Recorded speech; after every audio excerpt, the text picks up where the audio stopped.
Welcome back to R for Economics.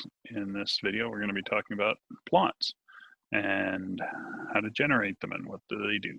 So we need a coordinates. So our x coordinates will be 1, 5, 7, and our y coordinates will be 3, 6, 9. And there they are in our environment. Now, if we want to plot those, we're going to plot a point based on these x coordinates and these y coordinates in these order. So the first observation will be 1, 3, second observation will be 5, 6, and the last one will be 7, 9. And there it is. Now we have our 1, 3, 5, 6, 7, 9. So that looks great and all, but we can actually do more in R. R is very powerful in this plots. We can actually tell it what the bounds are on our x-axis and y-axis. So our limits are 0 and 10 for both of those. So if we plot that, we can see that the axes begin at 0 and end at 10 for each of these. We could also have these -10 and -10 if we wanted to have these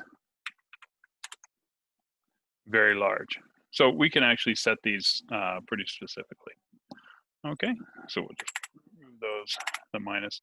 Now, if we also, what else do we need? Well, this says X coord and Y coord. Well, those are kind of pointless titles. Well, let's actually put proper titles in there using the X label and the Y label.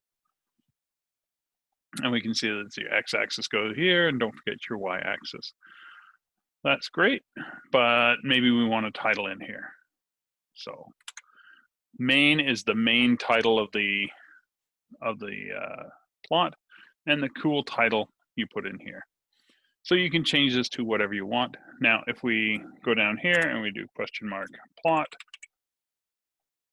that's going to allow us to see all the different things that we can put in.